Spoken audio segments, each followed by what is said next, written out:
Cricket की analogy दूं तो कोई भी conflict ma'am is not a T20 match, it's a test match ma'am. Exactly. But लोगों को T20 देखने की आदत हो रखी है, सो जो उत्तेजना और जो रोमांच जो उनको जुड़ा हुआ है मैम, और उन्हें लगता है कि ये मैच हमेशा फेवरेबल होगा या एक सेट दायरे में या डायमेंशन में रन करेगा, तो वैसा नहीं है। सो अगर मैं आपको इसके कुछ आयाम समझाऊं तो it looks at it this way कि मैम किसी भी हम दोनों नेशंस में, हमारे और पाकिस्तानियों के बीच में बहुत सारे मसले रहे हैं जो हिस्टोरिकल हैं, और शायद मैम आने वाले सालों में भी, जब हम ऑलमोस्ट 80 इयर्स ऑफ इंडिपेंडेंस तक में पहुंच गए हैं एग्जैक्टली, तो अगर आप देखें कि ये इतनी जल्दी सुलझने भी वाले नहीं है और ये नासूर घाव की तरह बहते ही रहेंगे।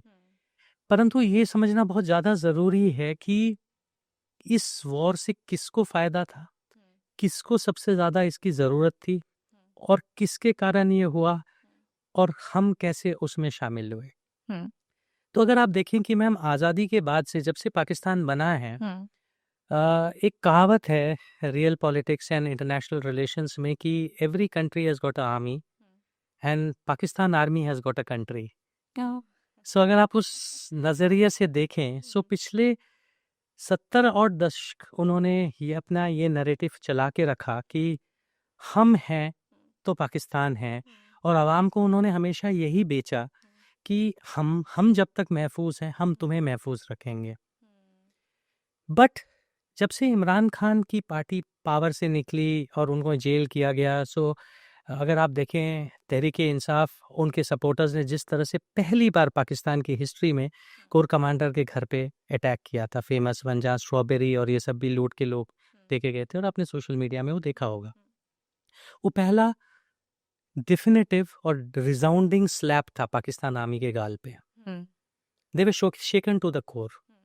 उसके बाद से मैम पिछले 2 साल में पाकिस्तान को देखिए, फेलिंग इकोनॉमी, एक पपेट प्राइम मिनिस्टर को उन्होंने, हमेशा आर्मी ही बिठाती है, वो डिसाइड करते कौन पावर में आएगा। इमरान को भी वही लाए थे till he became uncomfortable for them.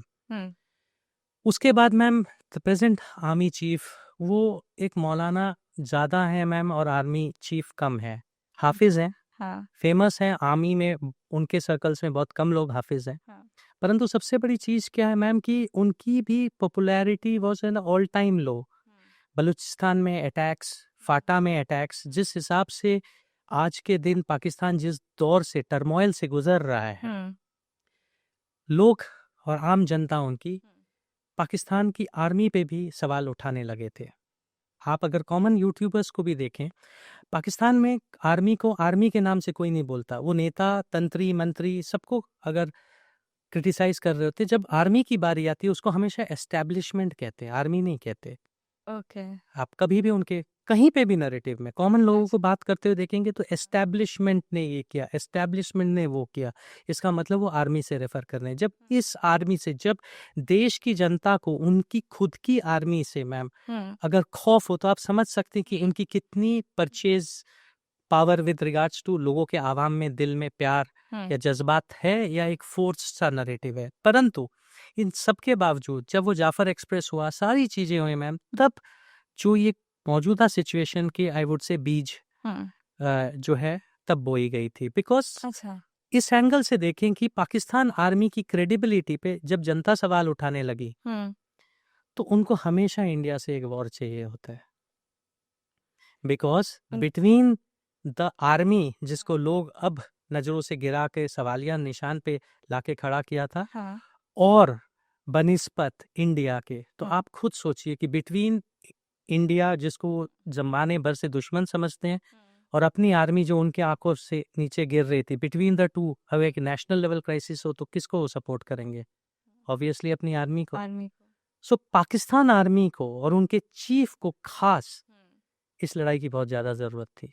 सो ये सारा जो ऑर्केस्ट्रेशन हुआ, उसका आपको हिंट तभी मिल सकता है जिस समय उन्होंने बोला कि हम दो कौमी नज़रिया और हिंदू और मुस्लिम कभी एक नहीं हो सकते, और कश्मीर हमारी जगलर वेन है।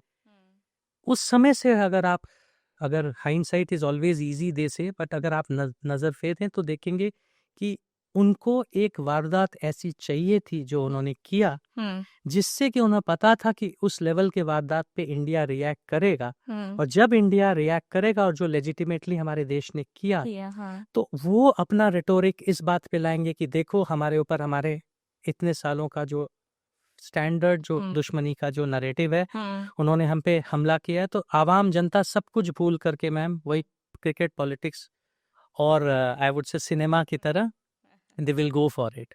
सो अगर आप देखें कि हम इस नज़रिए को कैसे देखते हैं, जो आपका सवाल था, तो इसको इस नज़रिए से देखते हैं कि orchestrated by Pak army for its own relevance to continue to justify its existence in the eyes of their nation. So that is how it was, ma'am, and that's why this happened. That's taking toll on lives of many people now. Yes, ma'am. And